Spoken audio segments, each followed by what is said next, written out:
New Thought Media Network proudly presents Having Courageous Conversations, where real talk dives deep. Each week we go beyond surface talk. We open our hearts, speak our truths, and dive into the stories that shape us. No scripts, no filters, just powerful, unforgettable conversations about life, purpose, healing, and truth. Join the conversation, because your voice belongs here. Please like, share, and subscribe. Check out our YouTube channel at Having Courageous Conversations or email us at yourshowyourvoice@gmail.com. Now, let's have a courageous conversation. The views and opinions of our guest and hosts do not necessarily reflect those of New Thought Media Network, or any organization we may be affiliated with. Here at New Thought Media Network, we welcome freedom of speech and courageous conversations. There are many topics that can be difficult to navigate. Challenging the status quo and engaging in lively debate is important to expanding our understanding of one another, and life in general. Creating a peaceful world doesn't happen because no one disagrees, it happens from a willingness to understanding one another. In our programming, we strive to expand consciousness and assist people in creating remarkable lives. Your comments are welcome at info@ntmedia.org. Welcome, welcome, welcome. Welcome to today's episode of Courageous Conversations. Having Courageous Conversations is a heartfelt, spirit-led online series where we explore the transformative power of honest dialogue.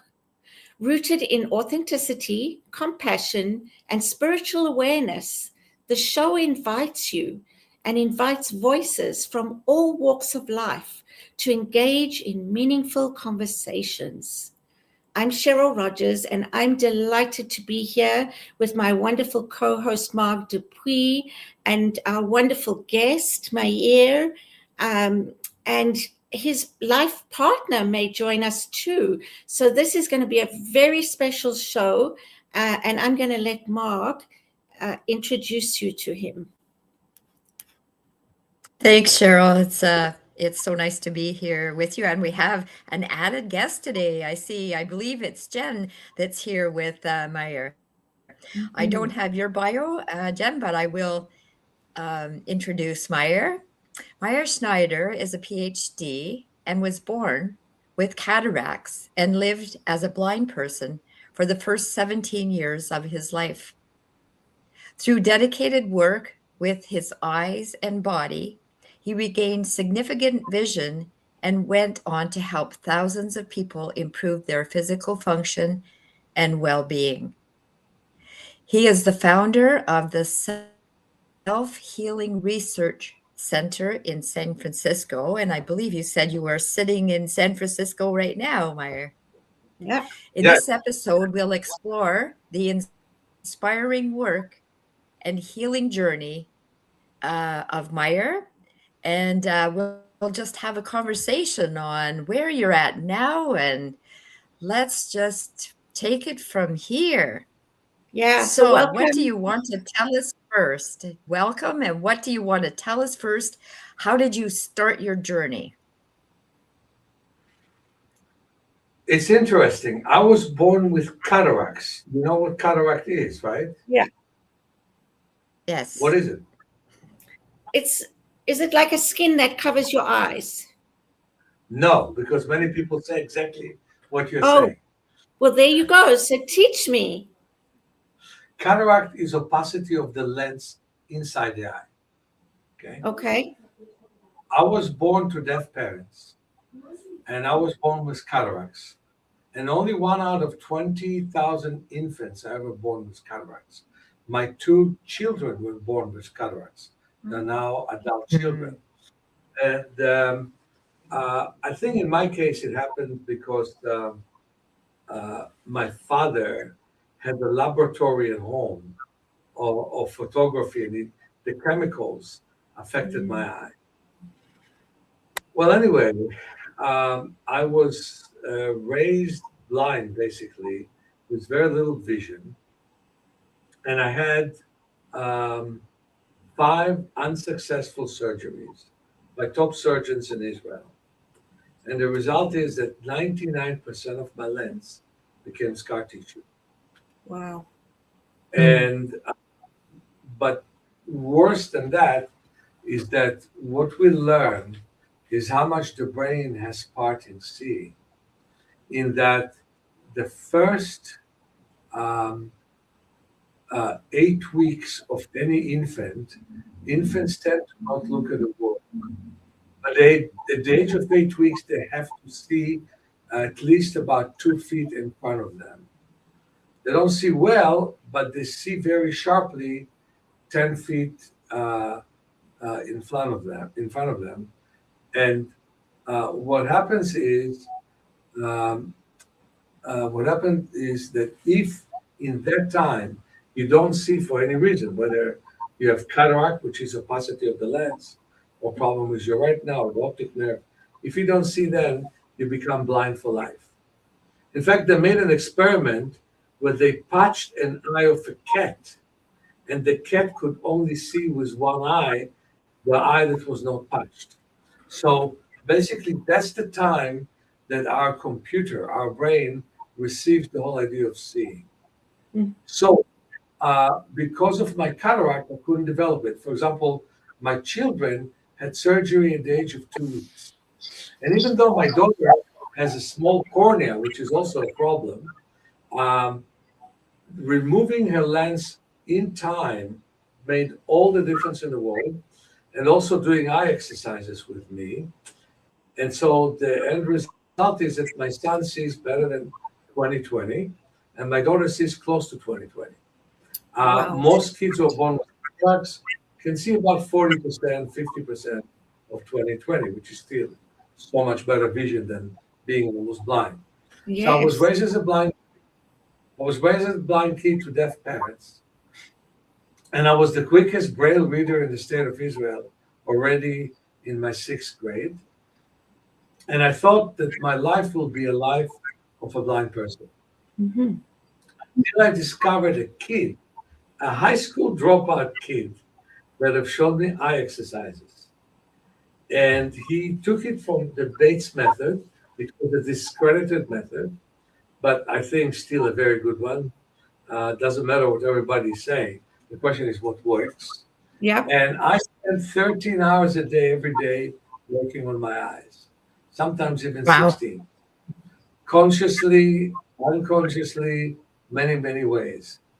And I learned to not escape the sun and being put dark glasses, but adapt to the sun with a special exercise we call sunning, where I move my head all the way from side to side, facing the sun.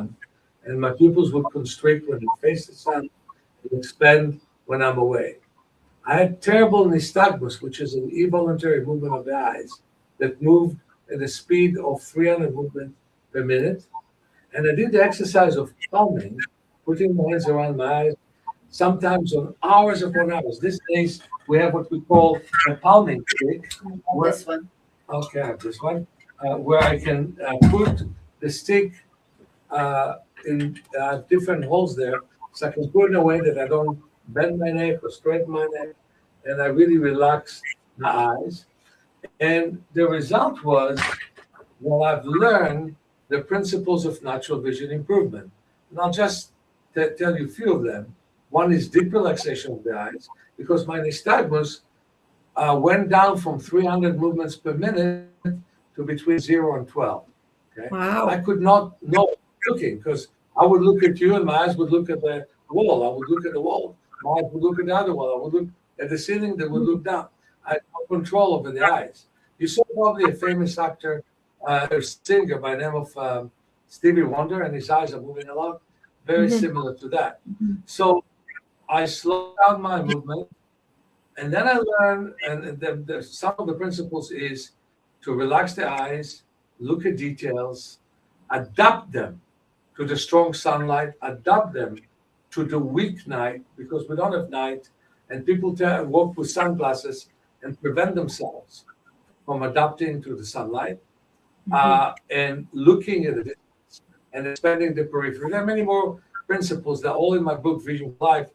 But I just want to say that I've built up enough vision that instead of having 1% vision, I have now close to 70% vision. I read, write, and drive. And I just want to show you and to the audience where are the pictures. Here they are. This is a normal lens. It's my ex-wife lens. Mm-hmm. This is my lens after 5 surgeries in my stronger eye, my right eye. Right. And in the fact that I have less than 1% of lens area from where the light can go through, I build up enough vision that today is about 70%. I read, write, and already from the age of 28, I'm driving. I just got a license for 5 more years. So at least from the age of 28 to 76, I'm driving, and I hope to renew it again. That is wonderful. Really such a wonderful experience. You know, I don't want to use the word story because, you know, this is a real life experience, and you're talking about principles. You're talking about things that are unseen, but that do work. And so I'll share quickly with you. I hope it's the science of the future. I hope it's the science of the future. To understand potential is much greater than we ever imagined. That will help us to prevent paralysis, vision problems, and other problems. And that's why I teach classes all over the world and also on the internet. Wonderful. And yeah, I think both Mark and I, you know, agree with you that we hope that this is something that will be used more and understood more in the future, because I certainly know that there's so much more to what we can see with our 5 senses to this life experience and the power we have that we aren't aware of. So that's fantastic. I have to ask you, Meir, being almost blind and living with deaf parents, you were basically living in a silent world. Am I imagining that Not correctly? Did you hear people? Did you hear deaf people talking? Yeah. So actually, it's pretty noisy world, and yeah, I had problems. I would be low.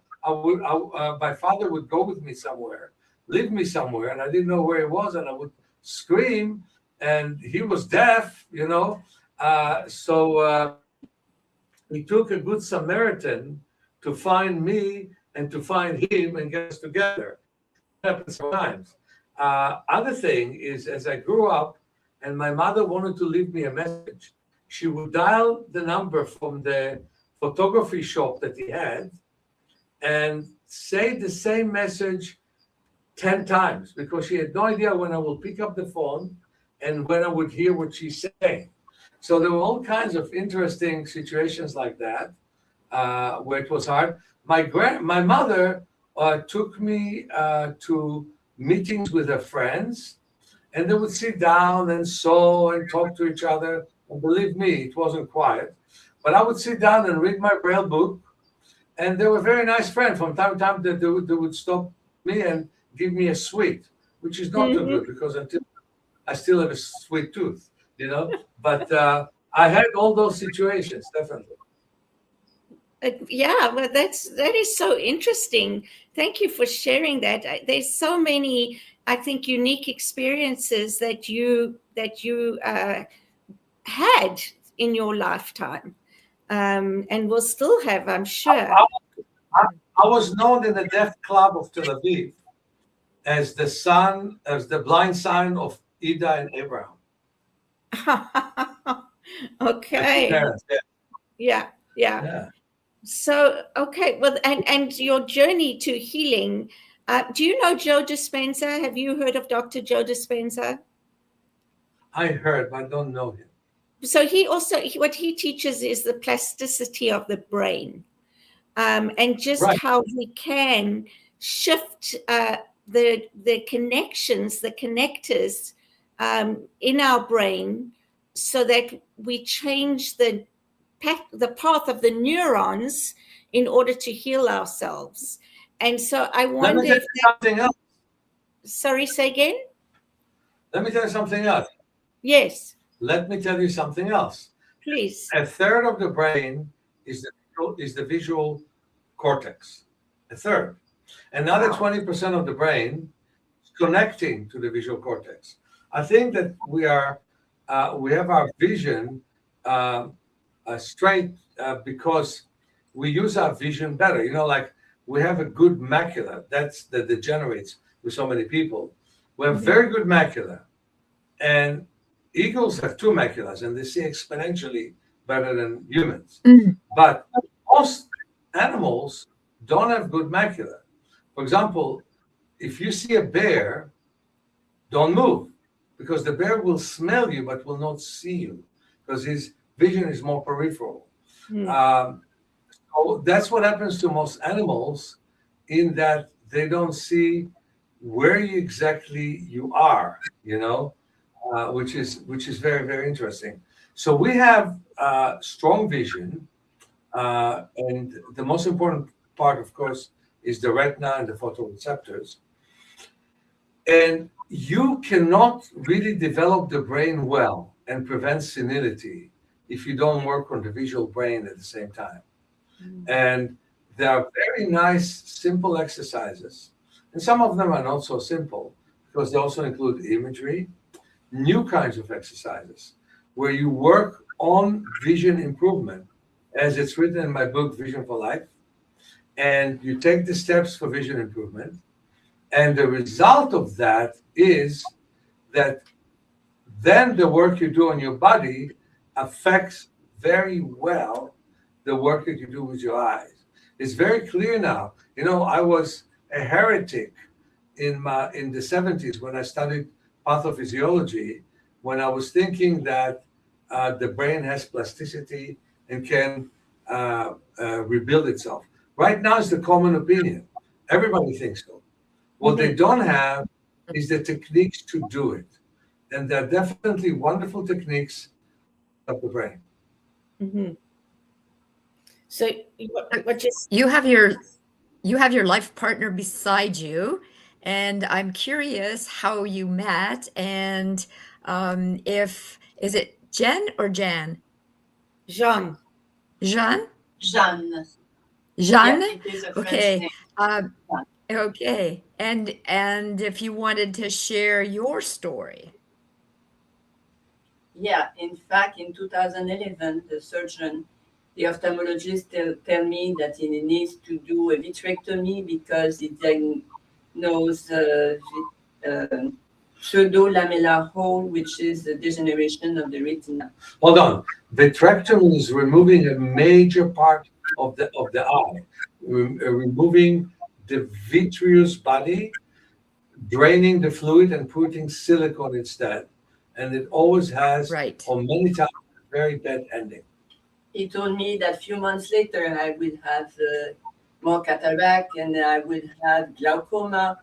And my husband had the same surgery and he lost his vision completely.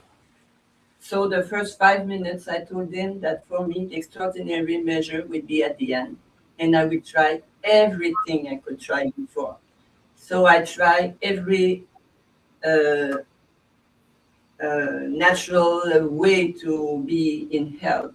Yoga, acupuncture, semi-fast, I had homeopathy, osteopathy, yoga, kundalini, I had dance for the pleasure and the movement, gymnastics, Zumba, everything. I was going to sleep early, I was moving more, and nothing was enough. At this moment, my former boyfriend was a psychic. He told me that I would save my eyes with eye exercise. Didn't find anything in Quebec during 1 year and a half. And finally, one day I was in a bookstore. I opened a book about diet, and I opened the book at the only page where Meir was mentioned. It was Yoga for the Eyes, Meir Schneider. I asked my former boyfriend if this person can help me. He said yes. So I communicate with me. He was going to New York. So I jumped in an airplane and I went to him for a 3-day workshop, one private session because I didn't know I could have more. And I came back with Vision for Life and the instruction he gave me.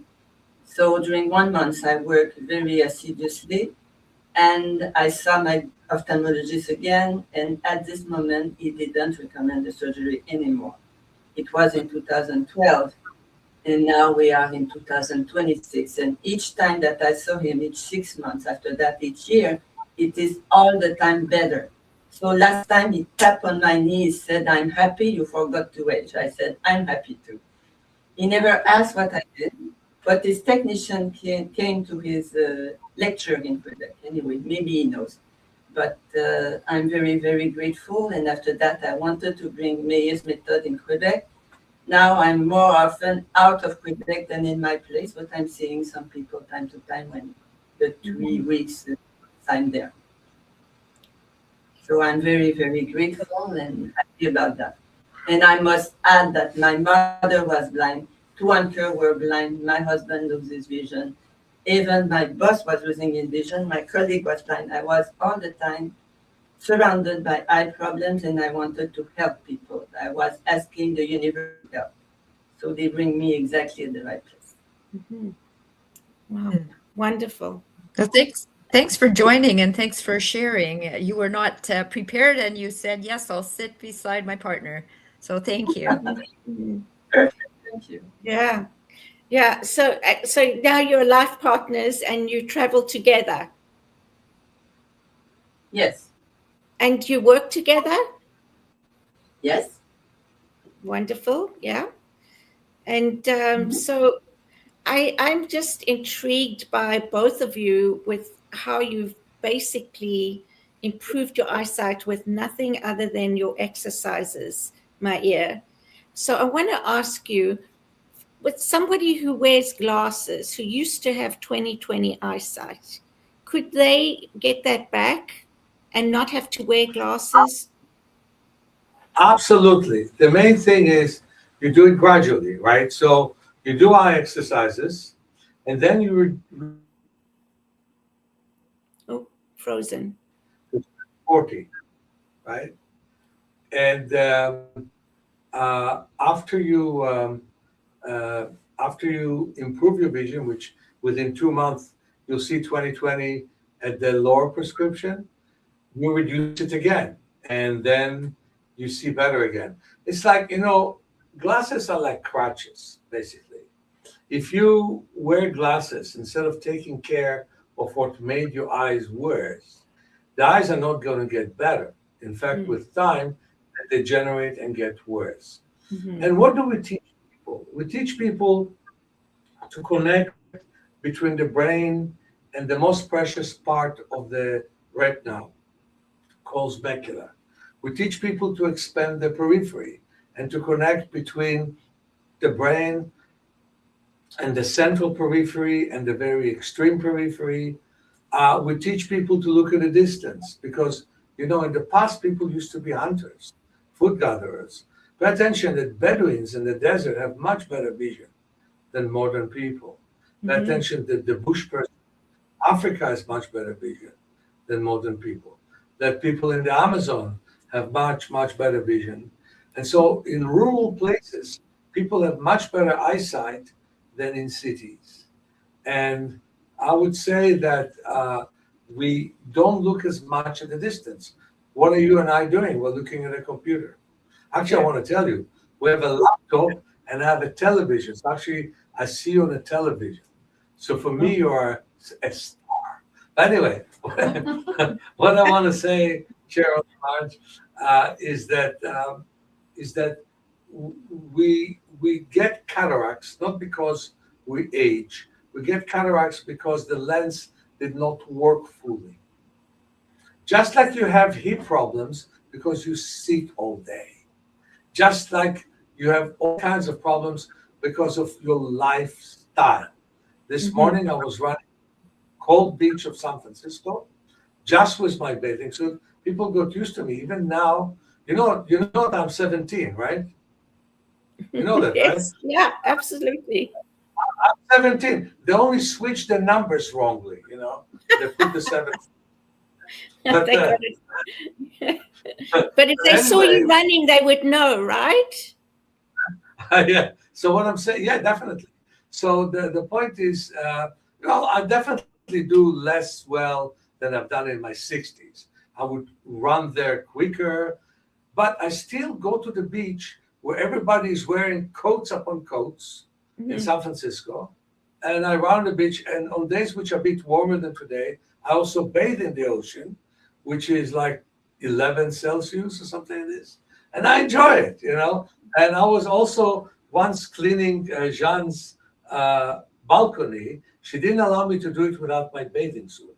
She said that she doesn't want to do it to the neighbors. But I didn't care. So I put the bathing suit, but with flip-flops, I would clean the snow at what, about 8 degrees minus, something like this. And I enjoy it. So the point is this. You need to work on your circulation. You need to be aware of the fact that the body has 600 muscles, and most people use between 50 and 75 of them. And the rest are dormant and are not being used. And then in most gyms, we learn to overstrain the muscles we always use. And so we need to, even a paralyzed person, in many cases, everybody's paralyzed differently, right? But in some cases, you can find muscles they don't even know they have.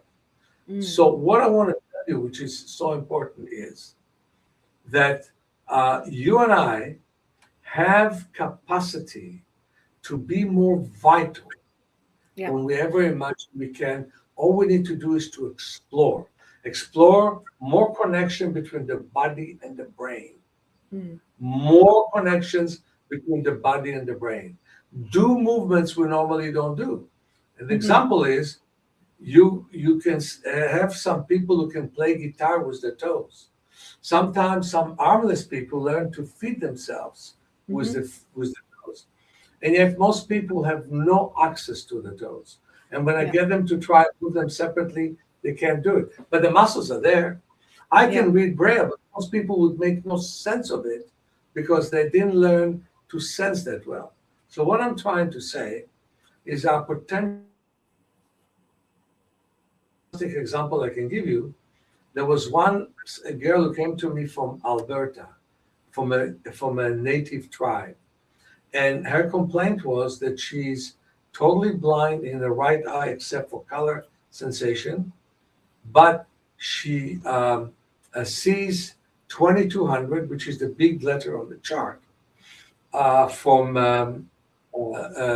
and so she's legally blind, and it's uncorrectable. And she had a nerve disease related to not having enough iodine produced by the pituitary gland. Okay. So I sat down with her and with her mom, and we chit-chatted, and she saw the 2100 line, 40% normal vision. And she said to me, she never saw it with all the top doctors in Canada. I said she never relied on them. Then we went to a dark room. I patched her twice in the seeing left eye, and I started to have a light that blinks, red light that blinks. At first, she saw the color. That I expected, because she told me she sees colors. But then she saw the light bulb itself. Later on, she saw me, her mom, my 2 assistants, and a dad. I said, well, that's too good to be true.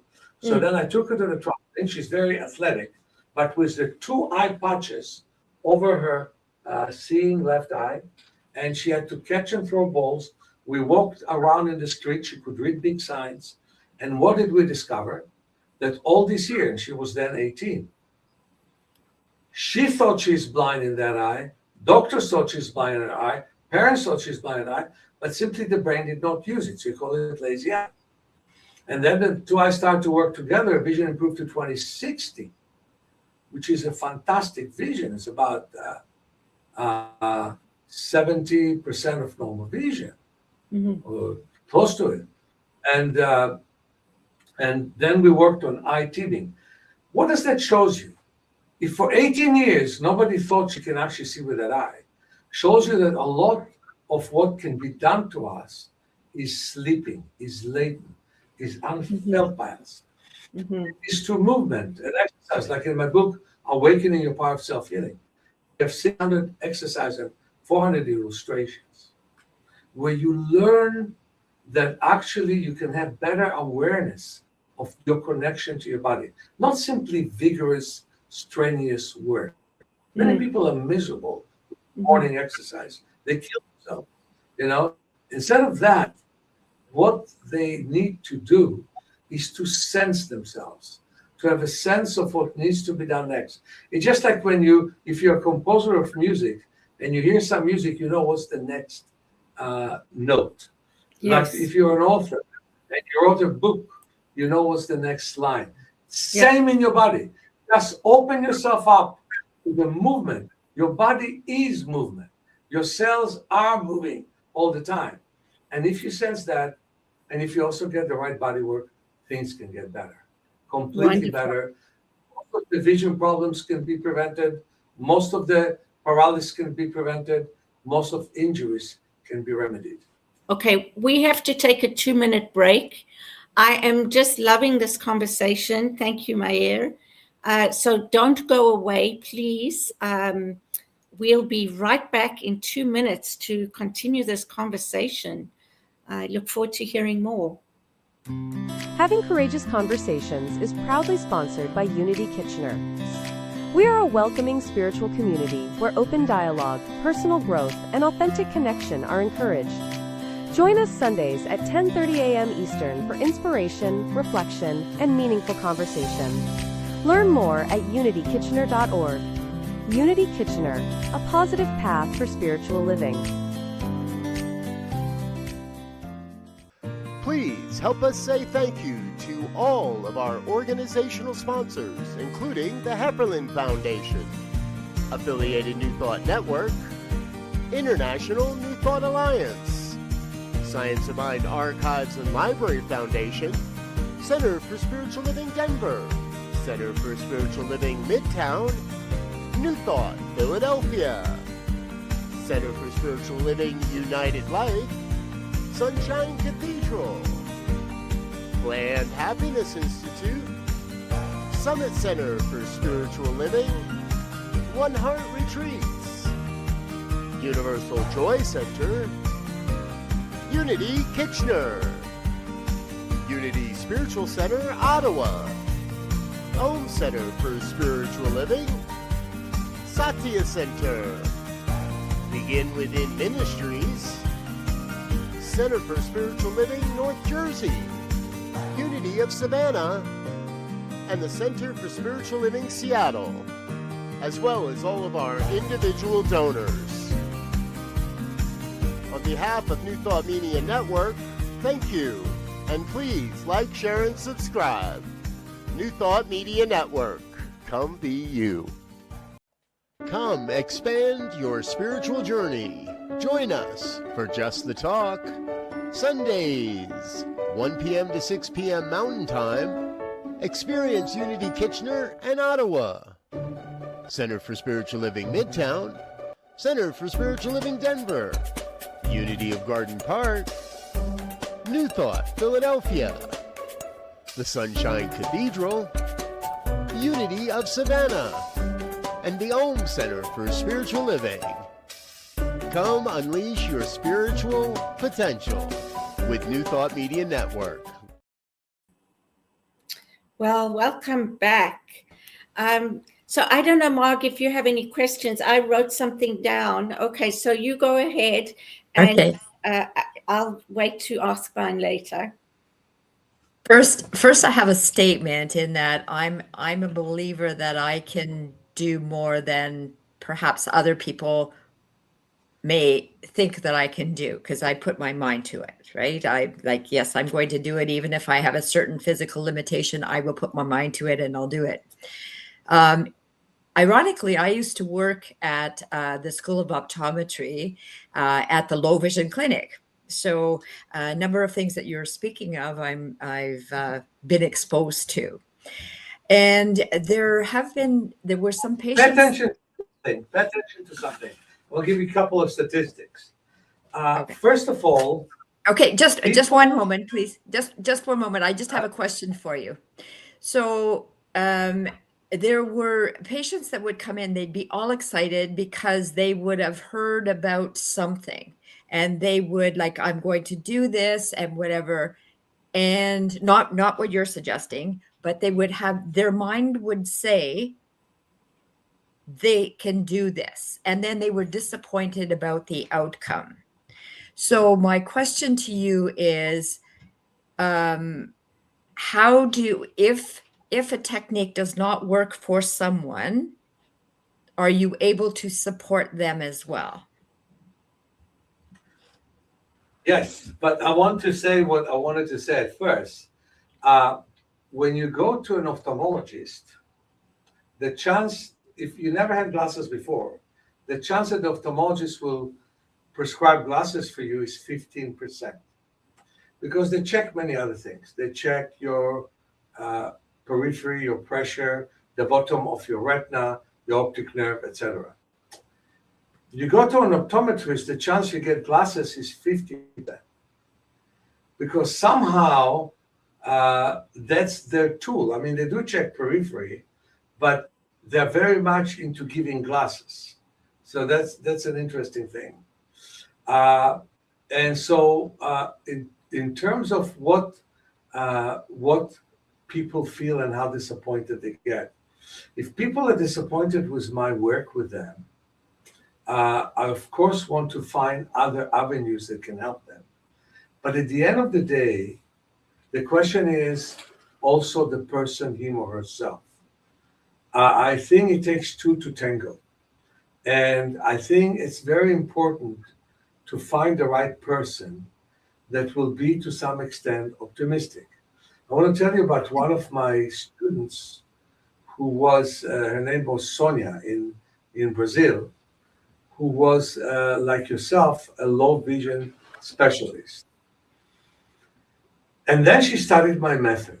So one woman came to her because the doctor sent her to her, crying, saying, my daughter was born without an iris, right? Now that's a big deal. And so the doctor said she'll be blind forever. And that makes sense. How can you do without an iris when the pupils cannot constrict and bring the light in and out? She was 4 months old. Now those things cannot happen to an adult, but she was 4 months old. And Sonia started to look at her in a dark room, and she felt there was some response to light. Now, Sonia is very Catholic, and the mother was very Catholic in Brazil, big believers. And she said to the mother, can you just try and believe that your daughter will get better? And the mother cried, and then she said, yes, I will. And she gave her all kinds of light exercises in the dark, showed her the sunning exercise that we do, showed her massage around the eyes, massage. And then Sonia met me and Jean later. In 8 months, the infant developed normal iris, and the ophthalmologist didn't understand how it happened. But that can happen to infants. So what I want to say is that faith is important. And the problem that we have is that people want immediate, quick results. And sometimes they don't get them. But if they cannot get them, what I'm trying to work with them is on emotionally accepting their life as it is. That becomes a very important thing. That they don't get the results that they want, to like the life no matter what. And that's very important. I mean, I was born to deaf parents. My son suffered from some developmental problems and autism, which makes life hard for him. My daughter have actually developed pretty good. There are many things in life that we have to live that we don't like.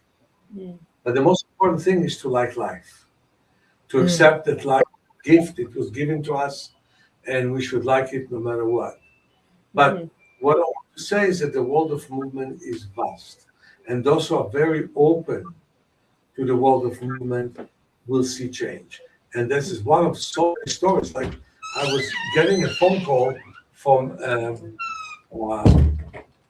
a student of mine from Brazil who then lived actually in Israel, and her grandson was born from toxoplasmosis, and they said that the macula in his right eye is missing. That's huge because the macula is what makes you see clearly, right? And so the grandma said, should we give up on it? I said, no. And I said, patch the eye that sees and start to stimulate with light. 20 days later, I'm getting a phone call from her. It was funny. I went to England to teach, came back. 20 days later, I'm getting a phone call from her and say, oh, they say it was misdiagnosis and the macula is just scarred. He has a macula, okay? Then I've given him more exercise to take the infant to the sun and to take the infant out and to play and talk to the infant, even though they can't understand anything then, but it helps that you talk to them, to the subconscious. You know what? They said it was a misdiagnosis. He has a good macula. And then I saw him at the age of 8 because he was wearing glasses because he studied a lot in the Jewish school, yeshiva.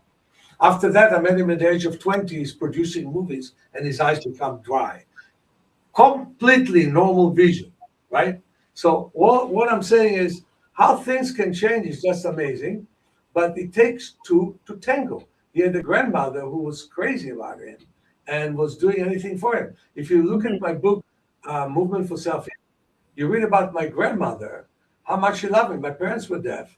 My grandmother went with me to the hospital, lied with me in bed, massaged me, calmed me down because I was so upset over all the noises in the hospital, kids who were crying, as I had my 5 cataract surgeries.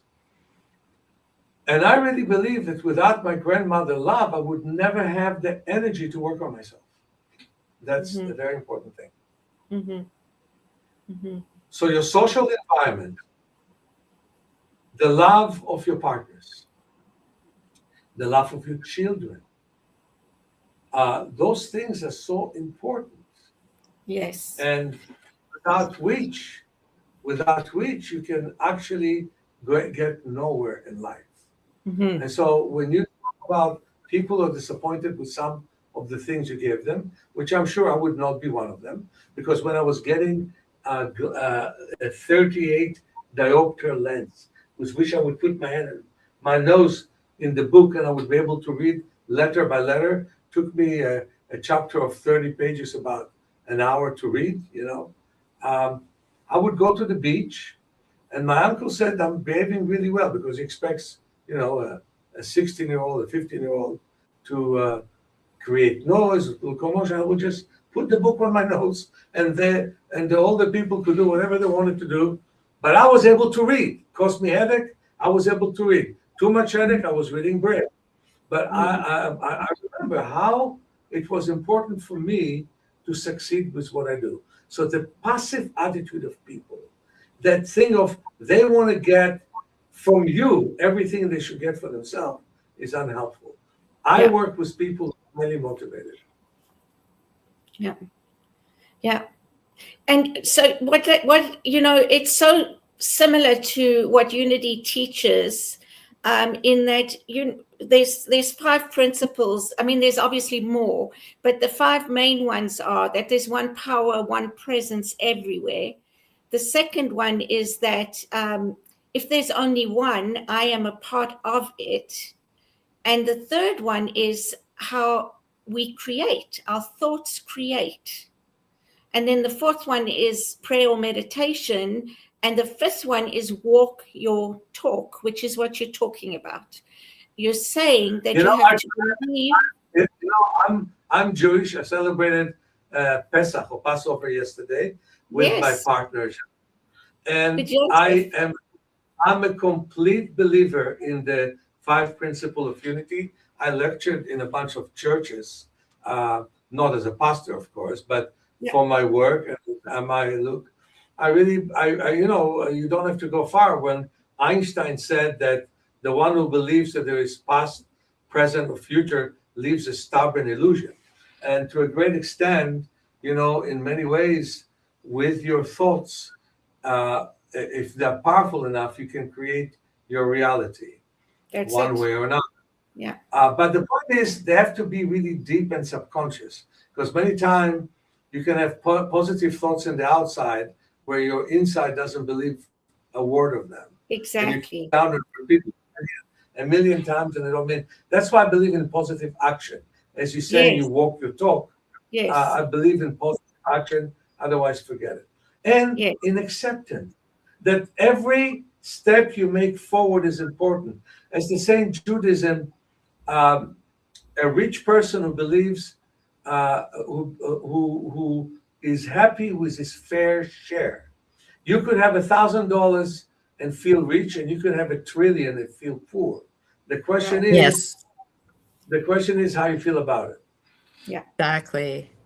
Yeah. And yeah, so I Exactly. agree. I just have to say one more thing, and then Mark, I'm going to zip my mouth for a moment. When we say, Do you when I say, Cheryl, yes, toffee candy? say again. Do you have a toffee candy? You said you're going to zip your mouth. I'm going to zip my mouth. Yeah. See, I'm Do you also have a Jewish. toffee? I grew up Jewish, so I can talk like you too. Anyway, so when we say thoughts create, and we all can look at it differently. To me, it's the perception that we think through how we are interpreting something. So exactly what you're saying, you can say one thing and internally you believe another thing. So it's not going to do anything. But when you have a belief, then you will see it and create it through that thinking because of your belief. And not only that, you will affect the world consciousness. Yes, exactly. So, yeah. I'm not the first who's saying it. Carl Jung said that. Your thought, let me put it this way. As soon as I get a person with muscular dystrophy to walk better, even if it's momentary, to breathe better, to be more alive, I feel that contributed to another consciousness in the world. When I have groups, we always finish by holding hands and thinking about the other person and thinking about the universal strength. So in a way, your ability to change things to the better doesn't only affect the person or the thing you have changed, but affects everything. Yes. Yeah. Absolutely. It's Absolutely. the butterfly effect, right? The butterfly effect, the ripple.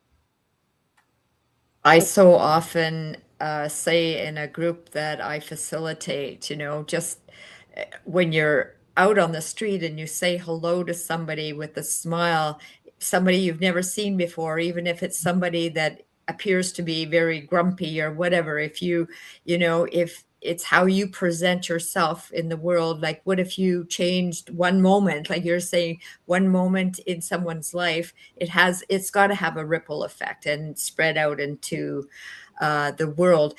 Quick question. You have PhD. What is your PhD in? On my work with muscular dystrophy. Okay. Interesting. It's not a recognized PhD. It doesn't really mean much because it's external. About the failed medications. There was specific medication that they tried in the 80s called levodopa. It didn't do anything, but I've helped several muscular dystrophy patients to walk better, do better, sometimes postpone death quite a bit. I worked on 6 different kinds of muscular dystrophy. My knowledge is not formal, even though I studied in universities, but it's not formal. Because when I studied, I started to explain what I'm doing. My knowledge is my experience. 54 years of experience, basically. Thank you for that. What was your draw to muscular dystrophy, or was it just circumstance that brought patients with muscular dystrophy to you? If you read the story of my life, you see that there was a librarian who was afraid of the law. So she was only teaching some people after time. And she introduced a young kid to me who have shown me exercises in the Bates method in his interpretation. And I worked with them so intensively that then she introduced me to a polio patient who she was able to help after 18 surgeries to walk with less limp. And then what happened is, as that happened, I was introduced to all kinds of people, including people with muscular dystrophy. And I saw that I'm able to get them to move where they couldn't move before. And at that point, I didn't know how to explain because I did not know where the muscle groups are or whatever have you. I mean, I did acquire that later. But that was my true education, meeting people and people referring others from the age of 17. 17, okay? And I'm not sure that now at the age of 71, I know more than I knew then. So what happened is I met people on the beach, worked with them, worked with myself, worked with them. And then I would bring people to my home and work with them. And when I studied in university, one polio patient sent the other. And then I got muscular dystrophy. You have to read my book. There was an institute that me, with my legal blindness, another beautiful lady with polio, and a wonderful young kid with muscular dystrophy, we produced that institute. One of our clients, by the way, it was in secret then, was the chief of staff in Israel. Because of the Kippurim War, his back was thrown out. Everybody in the echelon, in the political echelon, accused him for for beginning failure of that war. Then it succeeded. But then what happened is his back was so tight, he could not do anything. And next day, there was a wedding to his daughter. So I worked with him from 12 o'clock to 2 o'clock at night, released him from his back pain. Nobody knew about it. Next day, he was dancing with Golda Meir and with other people, other dignitaries in the wedding of his daughter. And so my name became so big for a while that people would come to me from everywhere, basically. And the thing that captured me the most is working with degeneration, because, you know, you could have a frozen situation. You didn't degenerate, although that degenerates too with time. But you can have a condition of degeneration, and you have to treat it with respect. You don't want to strain those muscles, for example. You want to work with them mainly in water, in a pool. You want to do very specific body work, which is very gentle. And slowly, you can build up more muscles and negate the process of destruction. Because I always say, wherever there is a process of destruction, there could also be a process of buildup. Yeah. So what I'm hearing you say throughout the talk is that really we need to pay attention to our body and become more aware of our different parts of our body and what they're telling us, and work with ourselves holistically, not just one thing at a time. Absolutely. Look what terrible relationship we have with our body. We sit in the chair for too long.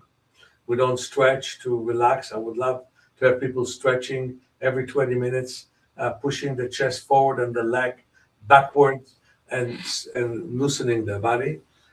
We only pay attention when we have specific needs, sexual needs, food, hunger, but we don't pay attention to the need to breathe deeper. We don't pay attention to the sense of fatigue kind of builds up slowly and slowly. So being in touch with the inside of your body connects relationship between your brain, and I must say, and your mind, and every cell in your body. There is a book that is probably out of print now by Thérèse Bertherade called The Body Has Its Reason, where she says, your body is your house, you're the landlord, and a long time ago you lost the keys. And so the reconnection to your body is so important. It is really thanking to the deity that your body exists. Yeah. Beautiful. Beautiful. We're down to Anything else? 5 minutes. Yeah. I was going to say anything else, Marg? I can't believe that. Actually, it's gone so quickly for me anyway. I just, it's been wonderful to be with you today. And I wonder if you have anything. We've got less than 5 minutes left on the show. Quickly, anything that you would like to leave the audience with? You know, we have 600 muscles in the body. Most people use only 50 out of them. We have tremendous much of the brain which is not being used. Although I must say it could be used wrongfully. You know that some blind people were their occipital lobe was blocked, and when it was blocked, read Braille, because the occipital lobe is not the sensory area, which is in the frontal lobe, but the brain used that because you see. What happens is many cells in our brain can work if we activate them. So the big thing for me to say to people is to breathe and relax. Come to our workshops online if you cannot come to us in person. You can definitely look at our website and do that. The next one is on April 24th. Come to our workshops. I'm going to New York soon. I'm going later on to Israel, if hopefully the war is finished, so people can come to me and gather. We'll do a retreat. I go everywhere in the world, and I want to. What teach about you one Canada? thing. You're going to be so near to Canada when you're in New York. Absolutely. What you need to do is to create a workshop for me in a good Unity church. Yeah. So anyway, what I'm saying is, the important thing for me is for people to understand that we need to work with the body deeply, softly, discover muscles we never knew we had before, and integrate the work with the muscles that we always overworked. That's prevention of nerve disease like multiple sclerosis. That's prevention of arthritis. That's prevention of many, many problems that we have these days. And the more we are in touch with ourselves and we use the forces of nature, like the sun, like the wind, we can make a huge difference in our life. Yeah. Well, I'm going to say thank you. Thank you so much, Meir. It's really been an absolute pleasure and very inspiring to hear, the way you talk and the way people have experienced this and healed themselves and not had to have surgeries and things like that. So thank you so much for coming on our show. Marg, I'll let you have the last word. Thank you, Shara. Again, thank you for being with us today and having a discussion. And I so appreciate when you say, like, we can all have the opportunity to make a difference in this world. It doesn't have to be somebody else. It's with all of us to make a difference in this world. And I took down the words being in touch with one's body. So I'm in touch with outside and now going to be in touch inside. And don't believe when you're being told it cannot change. Work on yourself. Yeah. And this is the thing, yeah, because even when people, we don't have any time, but when people don't experience anything, they may not be doing the practice. And or yeah, being present and enjoying the life you have. I think Meir said that too. Yes, he did. Enjoy Absolutely. the life and appreciate. Yeah. Yes. Appreciate life anyway, always. Yes. Thank you so much, Meir. Don't go away. And to everybody else, thank you so much for watching us, for being here today. And whether you're watching now or later, please like, share, and subscribe. Bye for now.